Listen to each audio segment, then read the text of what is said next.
The temple courtyard lay silent under the pale dawn light, when suddenly Master Hiroshi raised his voice, breaking the stillness. The young monk Daniel stood trembling, his breath shallow as the master declared, "You have lost your path." Daniel's heart pounded, every word cutting through him like a blade. He whispered, "Master, I have followed every teaching, every ritual. How can I be lost?" Master Hiroshi's gaze did not waver, his tone calm yet firm. "The more you cling, the further you drift." Daniel's chest tightened, doubt flooding in, as if the ground beneath him cracked open. Other disciples shifted uneasily, the air thick with shock.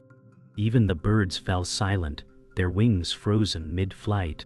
Daniel felt stripped bare, his world collapsing, and in that instant he questioned not just his training, but the very truth of his existence. Daniel stumbled back into the dim hall, his chest tight as echoes of the master's words burned within him. He muttered, "Lost? I have given everything, yet I am nothing." The wooden floor groaned beneath his steps as he fell to his knees, hands pressing against cold planks. His breath came ragged, tears mixing with sweat. A fellow monk lingered at the doorway but dared not speak. The silence pressed heavily, amplifying Daniel's cries. He felt abandoned by the teachings he once trusted, his spirit unraveling with every exhale. Shadows flickered on the walls as the faint glow of lanterns painted his face in anguish. Later in the meditation chamber, Daniel sat cross-legged, eyes closed, forcing himself to breathe deeply, but every exhale felt hollow. He whispered, "Why does silence feel like a void?" His mind erupted with noise, fragments of doubt, echoes of Hiroshi's words, and memories of failures. Sweat rolled down his neck as he clenched his jaw. Across the chamber, Master Hiroshi watched silently, his eyes serene, offering no comfort. Instead, his gaze cut deeper, as if asking Daniel to find the truth alone. Daniel shook his head, whispering, "I cannot." The chamber seemed to collapse around him, walls closing in as his resolve broke apart. By the well, in the temple garden, Thomas leaned lazily against the stone rim, smirking as Daniel approached. "So the great monk has stumbled," Thomas said, voice laced with mockery. Daniel's fists clenched, his breath sharp. "You think this is amusing?" Thomas chuckled. "It proves what I've always known. Zen is just stories for fools afraid of life." Daniel's face burned, rage clashing with despair, yet his silence betrayed his wound. The water shimmered behind them, reflecting fractured moonlight, as if echoing Daniel's own broken spirit. Later, alone in the courtyard, Daniel sat on the cold stone steps, head bowed, when a shadow moved beside him. May, the silent disciple, lowered herself onto the steps without a word. Her calm eyes reflected the stars, while Daniel whispered, "Say something, anything." But she remained quiet, her stillness louder than any answer. Daniel's chest rose and fell rapidly, while May simply sat, hands folded, gaze unwavering. The night air wrapped around them, carrying the scent of pine, as silence became both a burden and a balm. Daniel felt seen, though no words were shared. Daniel sat in the meditation chamber, his body rigid, breath shallow, as the morning sun filtered weakly through the wooden slats. He whispered, "Why does the silence feel like it devours me?" His mind scattered like fallen leaves in a storm, voices of doubt echoing. Every attempt to focus slipped away, leaving him grasping at emptiness. His heart pounded with frustration, sweat beating at his temples. He muttered, "Am I destined to fail, even here?" His chest ached as tears threatened to surface, yet he forced his eyes shut tighter. The silence pressed on him like an invisible weight, leaving him trembling between anger and despair. Master Hiroshi entered quietly, his steps almost imperceptible, yet Daniel's shoulders tightened under his gaze. Hiroshi lowered himself onto the mat across from him, eyes calm, lips pressed in silence. Daniel whispered, "Say something, guide me," but the master remained unmoved. His silence was heavier than words, an unmoving mountain against Daniel's storm. Daniel's eyes flared open, chest heaving, frustration surging like fire. He said, "Your silence mocks me." Still, Hiroshi's gaze stayed soft, his presence radiating calm that only sharpened Daniel's sense of failure. The space between them became unbearable, thick with unspoken truth. In the garden courtyard, Emma, a fellow disciple, approached Daniel with a gentle smile, carrying a bucket of water. She set it down and said softly, "The silence is not empty, Daniel. It waits for you to listen." Daniel avoided her gaze, fists tightening, muttering, "I hear nothing but failure." Emma crouched beside him, her eyes calm yet filled with compassion. She whispered, "Even stones sing if you let them." Daniel's breath slowed as her words reached him, though doubt still gnawed at his core. He turned his face away, voice breaking. "Then, why can't I hear it?" The garden seemed to hold its breath, waiting with them. That night, Daniel lay restless in his quarters, shadows dancing across the wooden walls from a flickering lamp. A memory surfaced, his father's voice, stern and unyielding, echoing from the past. "You are weak," the voice thundered. Daniel clenched his blanket, heart racing as guilt clawed at him. He whispered, "Why do you still haunt me?" The shadow of his father seemed to loom in the corner, broad and dark, filling the room with dread. Daniel curled tighter, breaths shallow, as tears streaked his cheeks. His mind screamed with unresolved wounds, the weight of the past pressing down, unrelenting and merciless. The next day, Thomas leaned against the temple gate, smirking as Daniel walked past with heavy steps. "So, the Master keeps you in silence," Thomas mocked, voice sharp with disdain. Daniel stopped, fists trembling, teeth clenched. "You wouldn't understand," he muttered. Thomas laughed coldly. "I understand enough. Your path is crumbling, and all you gain is emptiness." Daniel's face burned, anger mixing with shame. He spat back, "At least I seek something real." Thomas tilted his head, smirk deepening, and replied, "Real? Or just another illusion to keep you from seeing the truth?" The words sliced deeper than Daniel could admit. Morning, mist still clung to the temple courtyard when Master Hiroshi placed a stone bowl in front of Daniel. His voice was calm but firm. "Sit until the bowl sings." Daniel stared, confused, whispering, "How can stones sing?" The Master only stepped back, his silence deeper than words. Hours dragged as Daniel shifted uncomfortably, back aching, legs stiff. The bowl remained still, unyielding, mocking his patience. His thoughts raced, anger, doubt, desperation colliding in a storm. He muttered, "This is madness." Yet Hiroshi stood watching with serene stillness, waiting for Daniel to confront the battle, not with the bowl, but within himself. As the hours passed, Daniel's frustration erupted. He slammed his fist against his knee, whispering harshly, "Nothing changes. Nothing comes." His breath grew ragged, veins visible in his neck. The silence of the courtyard pressed like a suffocating weight. His mind screamed with rebellion, each passing second a torment. The bowl sat unbroken, its silence more piercing than sound. Daniel's jaw trembled, teeth grinding as anger replaced patience. "I am failing again," he muttered, voice cracking. Sweat soaked his robe, yet Master Hiroshi remained silent, watching with the stillness of stone itself, as if waiting for the storm to break Daniel apart. Finally, Master Hiroshi stepped closer, his shadow falling over Daniel. He spoke softly, "You must break before you can be whole." Daniel's head jerked up, eyes wide with disbelief. He whispered, "Break? How does breaking make me whole?" Hiroshi's expression did not waver, his eyes reflecting the depth of still waters. Daniel felt his chest tighten, as if the words tore at something buried deep inside. He pressed his palm against the ground, muttering, "I am already broken." The Master's silence carried more weight than explanation, leaving Daniel trembling, caught between despair and the faintest spark of understanding. That evening, Daniel wandered near the temple gates, shoulders heavy, when Thomas appeared, leaning casually on the wooden post. Still waiting for stones to sing? He sneered. Daniel glared but said nothing, jaw locked tight. Thomas stepped closer, voice sharp. You waste your youth chasing illusions.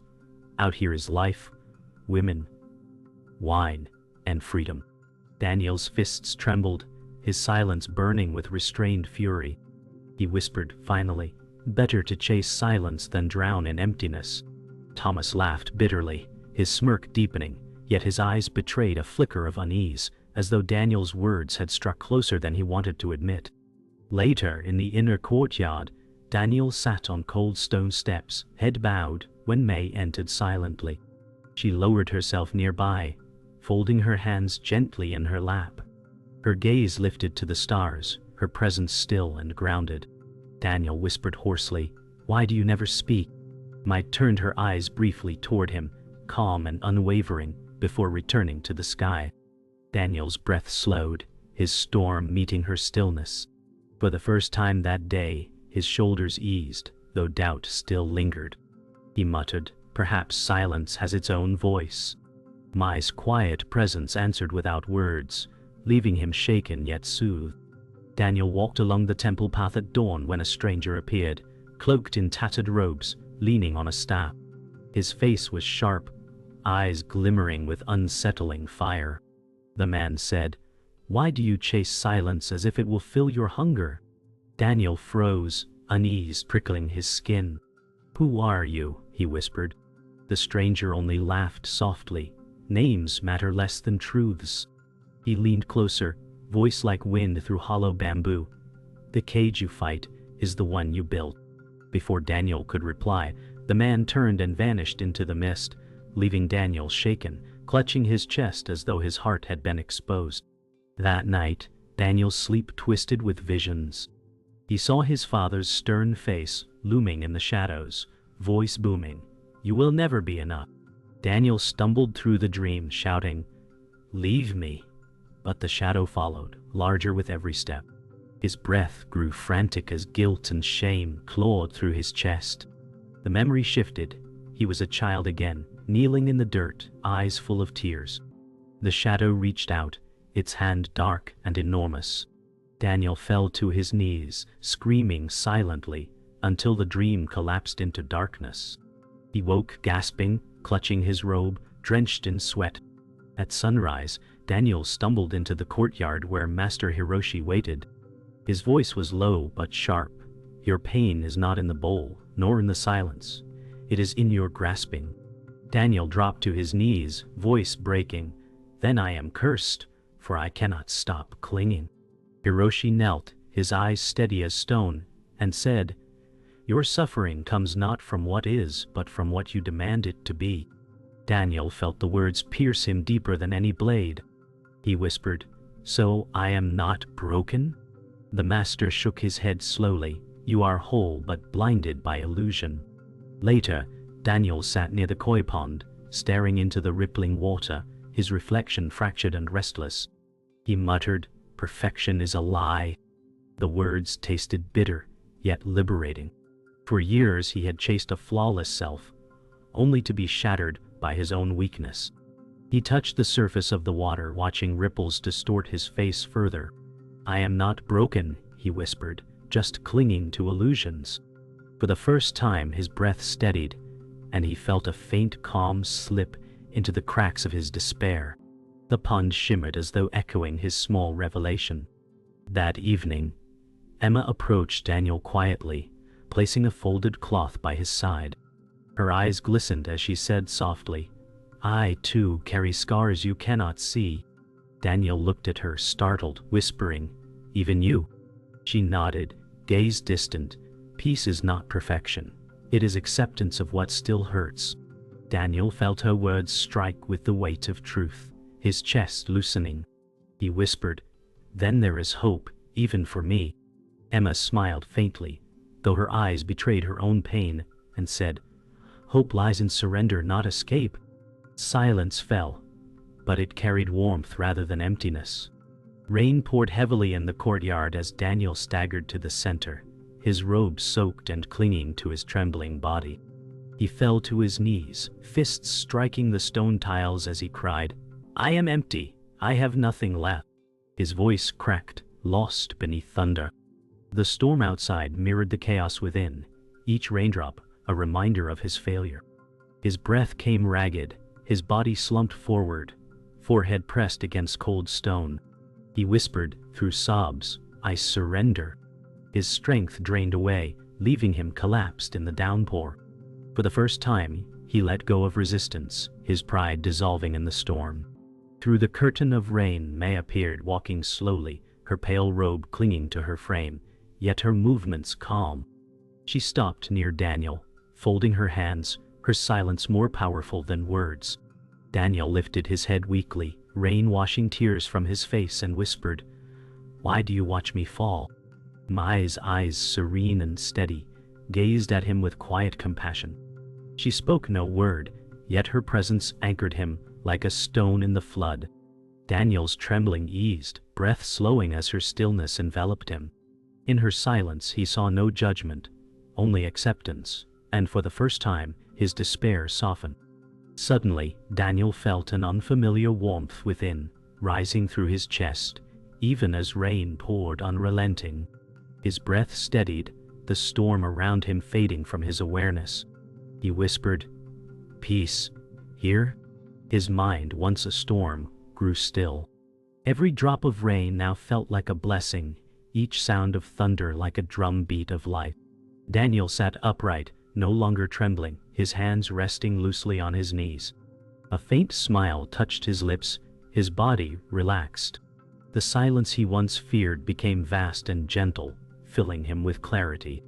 In surrender, he had found what he sought all along. As lightning flashed across the sky, Daniel whispered softly, "I am not broken." His voice carried strength, not desperation.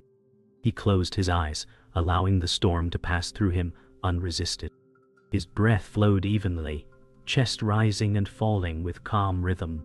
Every drop that struck him felt cleansing, every sound a reminder of presence. He opened his eyes, gaze steady, no longer fleeing the silence within. The courtyard seemed transformed, no longer hostile but alive with quiet harmony.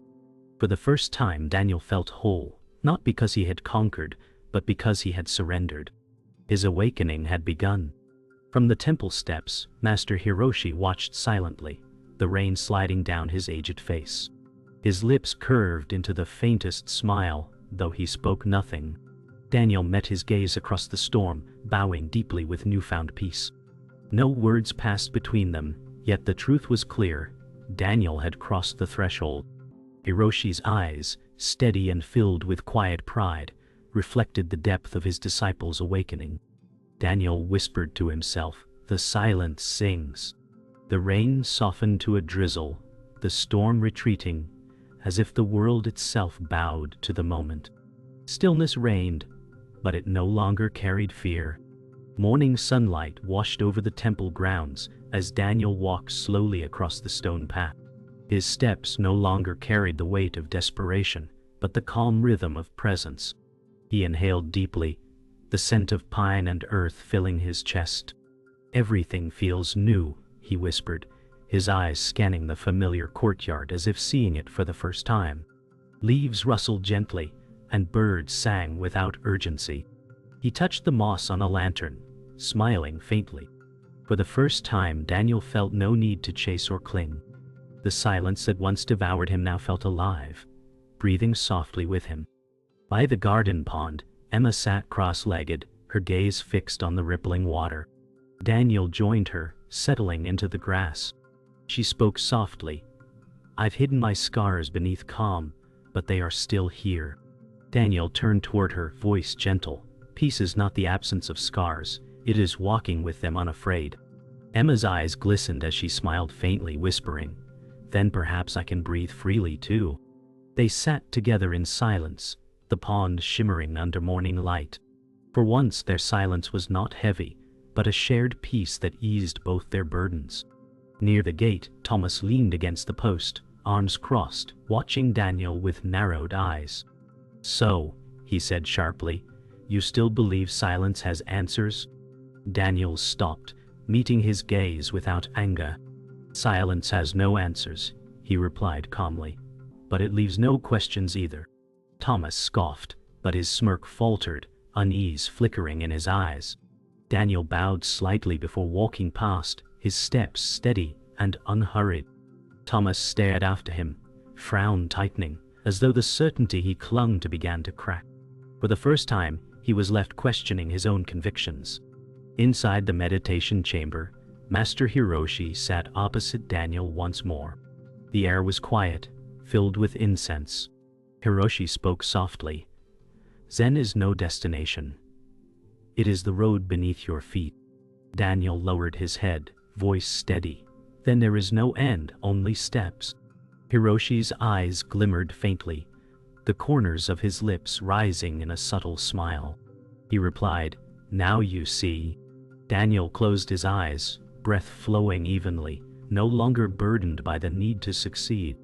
The chamber seemed brighter, though the candlelight had not changed, as if Daniel's own vision had been transformed. Later that evening, Daniel stood alone in the courtyard, night sky unfolding with countless stars. He inhaled deeply, his chest rising and falling with peace. "There is no need to chase what already is," he whispered. The wind stirred gently through the pines, carrying his words into the night. The silence wrapped around him, no longer a prison but a companion. He smiled faintly, bowing his head to the stillness. For the first time he felt complete, not because he had reached an ending, but because he had embraced the journey itself. His heart was quiet, his spirit unbound. At dawn, Daniel climbed the stone steps to the temple's highest terrace, where the horizon stretched endlessly. The sun rose slowly, painting the sky in hues of crimson and gold. He exhaled softly, whispering, "The path lies not ahead, but within." The wind brushed against his face, cool and gentle, carrying the scent of pine and earth. His heart no longer fought for answers, it simply rested in the vastness before him. Each breath carried peace, and each blink revealed beauty that had always been there. The silence of the terrace was not emptiness but fullness, alive with presence. In the garden, May sat beneath a pine tree, her eyes lifted to the swaying branches. Daniel approached quietly, sitting beside her without words. She turned her head slightly, offering a calm nod before returning to the sky. Daniel whispered, "Your silence has taught me more than words ever could." Mai's lips curved faintly, her presence radiating quiet strength. Together they breathed with the rhythm of the wind, the world moving gently around them. Daniel realized then that peace was not found in speaking or seeking, but in sharing stillness with another soul who understood. That night, Daniel's dreams returned, but this time the shadow of his father appeared softened, no longer towering with anger. The vision reached for him, yet Daniel stepped forward calmly, saying, "I forgive you, and I forgive myself." The shadow dissolved into light, leaving him standing alone in stillness. He woke with steady breath, heart lighter than ever. For the first time, the wounds of his past no longer chained him. The memory that once haunted now felt like a teacher, guiding him to the freedom of release. He lay quietly, smiling into the night. While walking near the forest's edge, Daniel paused as the mysterious stranger reappeared briefly, leaning on his staff. His eyes gleamed as he said, "Did the silence finally sing for you?" Daniel bowed deeply, replying softly, "It was always singing. I only needed to listen." The stranger chuckled, tapping his staff against the ground before stepping back into the mist. His form faded quickly, as if he had never been there. Daniel remained still, untroubled by the departure, for the truth left behind was enough to carry him forward. The forest whispered with wind, as though echoing the lesson. At twilight, Daniel stood on the highest ridge, gazing at the horizon where the sun dipped into still waters. The world was quiet, the temple behind him, the vast sky ahead. He breathed deeply, closing his eyes, whispering, "I am not lost. I am here." The words carried no desperation, only truth. His chest expanded with calm certainty, every breath a reminder of life's fullness. The silence settled around him, not heavy but eternal, a companion rather than an enemy. As the last light of day faded into stars, Daniel smiled faintly, his journey far from over, yet already complete.